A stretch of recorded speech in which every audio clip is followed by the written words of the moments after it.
At face value, it's very understandable to view these two characters as mirrored images of one another, especially if you're not familiar with the source material.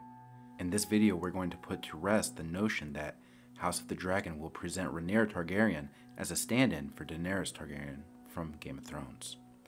This will offer some mild spoilers if you're entirely unfamiliar with the source material, but nothing that's not fairly common knowledge.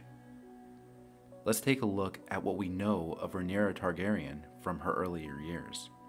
Much different than Daenerys, Rhaenyra started her life in royalty, not on the run with a beggar king across the narrow sea.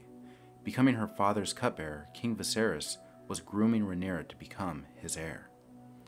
Daenerys, on the other hand, was groomed by her brother Viserys to be no more than a tool for him to obtain power. While Daenerys did grow up with much better advantages than any common folks, she was far from royalty and was never considered the realm's delight. Daenerys and her brother essentially lived in exile, while characters like Ellaria would support them, but only to enhance his own agenda. Daenerys was raised by Viserys to be no more than a piece to a game, and that's greatly illustrated when she's sold to Khal Drogo. Becoming a ruler is not something Daenerys was raised to become. She truly only discovers some desire for the Iron Throne after Viserys is killed, and while learning more from Jorah Mormont. But this is far out of reach for her.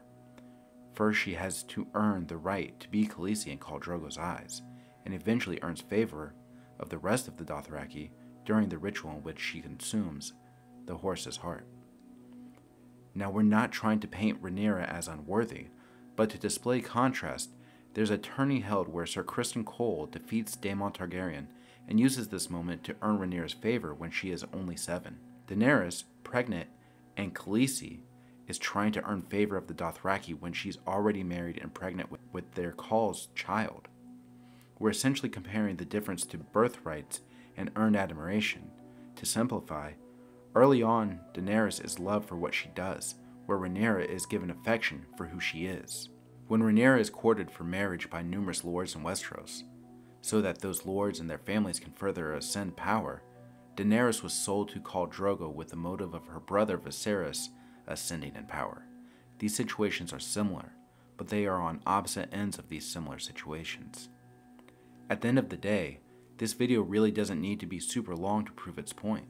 These two characters come from very different beginnings, and as they get older, the differences continue to grow. Rhaenyra spends her entire adult life pursuing power within a monarchy.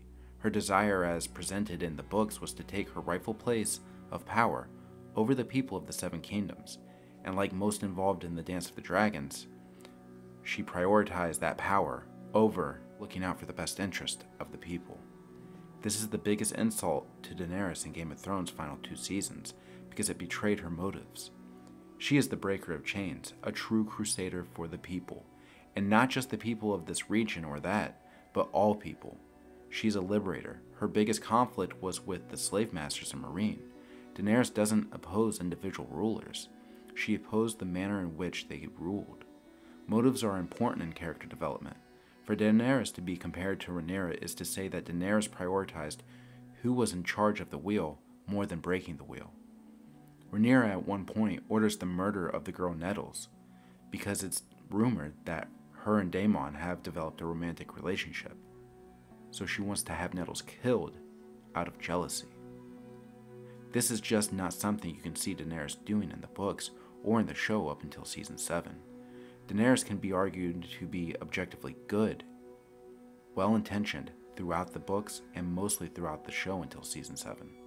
Rhaenyra went from the realm's delight to drawing comparisons to Maegor the Cruel by the Smallfolk, where Daenerys was described as the breaker of shackles and Misa as in mother.